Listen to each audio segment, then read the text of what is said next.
du verset 8 au verset 13. Cette femme, la Bible nous dit qu'elle était une femme distinguée. C'est une femme qui était dans l'abondance. Une femme riche. Mais qu'est-ce qu'elle a fait de cette richesse-là? Elle a mis cela à la disposition du peuple de Dieu. La Bible dit quoi? Que le prophète Élisée passait là-bas chaque fois. Et elle l'accueillait. Mais elle allait au-delà de l'accueil. Elle a fait un logis pour lui. De telle sorte que quand Élisée partait, il savait où rester, où se reposer pour pouvoir apporter la parole de Dieu. Et la Bible dit encore, verset 13, quand on lui a demandé, quand le prophète Élisée lui a demandé, qu'est-ce que tu veux qu'on fasse? Elle dit, je suis au milieu de mon peuple. Au milieu de mon peuple, je suis là, je suis au soin de mon peuple. J'aide mon peuple. Je fais ce que le peuple a besoin.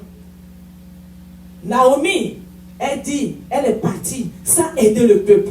Quand elle est revenue, qu'est-ce qui s'est passé? Elle est revenue les mains vides. Quand la Sunamite, elle est revenue, après avoir aidé l'homme de Dieu, après avoir aidé sa population, après avoir aidé les frères et les sœurs, la Bible dit que quand nous lisons un peu plus bas, le Seigneur l'a béni avec un fils. Alléluia.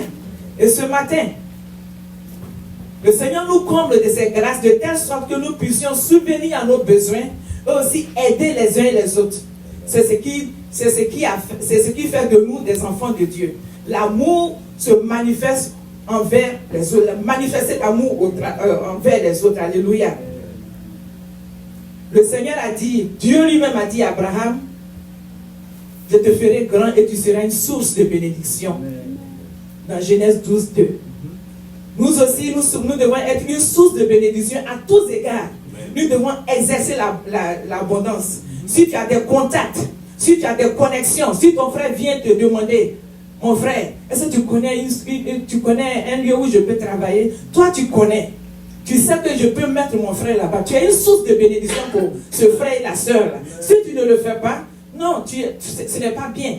Parce que le Seigneur t'a béni, tu as tous les contacts, mais tu refuses d'aider. Nous voyons ce qui se passe lorsque le papa a déclaré que nous devons aider, envoyer nos affaires pour pouvoir faire des dons en Afrique. Nous avons commencé avec nos propres affaires et nous avons vu comment le Seigneur, voyant notre cœur, a disposé quelqu'un qui nous envoie chaque semaine des affaires au travers de notre frère Cyril. Donc, nous devons, si tu as des contacts, si tu as des connexions, des moments d'intercession, ne pense pas à toi seulement dans tes prières. Il faut intercéder pour les autres aussi. Alléluia. Si tu as des richesses, si tu as une source de bénédiction, si tu as des richesses, sois une source de bénédiction pour les autres. C'est ce que le Seigneur nous appelle à faire. Que le Seigneur nous bénisse. Nous sommes déjà bénis, nous demeurons bénis.